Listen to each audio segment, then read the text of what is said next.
ఒక ఊరి చివర ఒక పాత మట్టికుండ, మెరిసిపోయే రాగిబిందె పక్కపక్కనే ఉండేవి.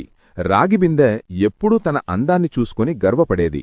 నేను బంగారంలా ఎంతలా మెరిసిపోతున్నానో చూడు, నువ్వు మాత్రం నల్లగా అందవిహీనంగా ఉన్నావు.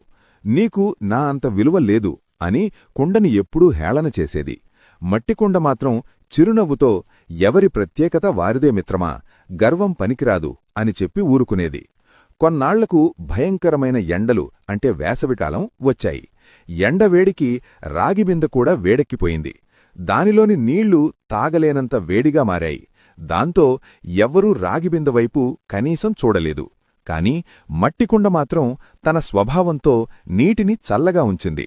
దాహం వేసిన ప్రతి ఒక్కరూ మట్టికుండ దగ్గరికే వచ్చి ఆనందంగా నీళ్లు తాగారు. అప్పుడు రాగిబిందెకు అర్థమైంది, బయటి మెరుగు కంటే ఇతరులకు చేసే ఉపకారమే గొప్పదని.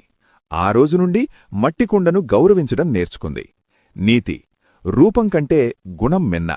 మనలోని మంచితనమే మనకు నిజమైన విలువను ఇస్తుంది.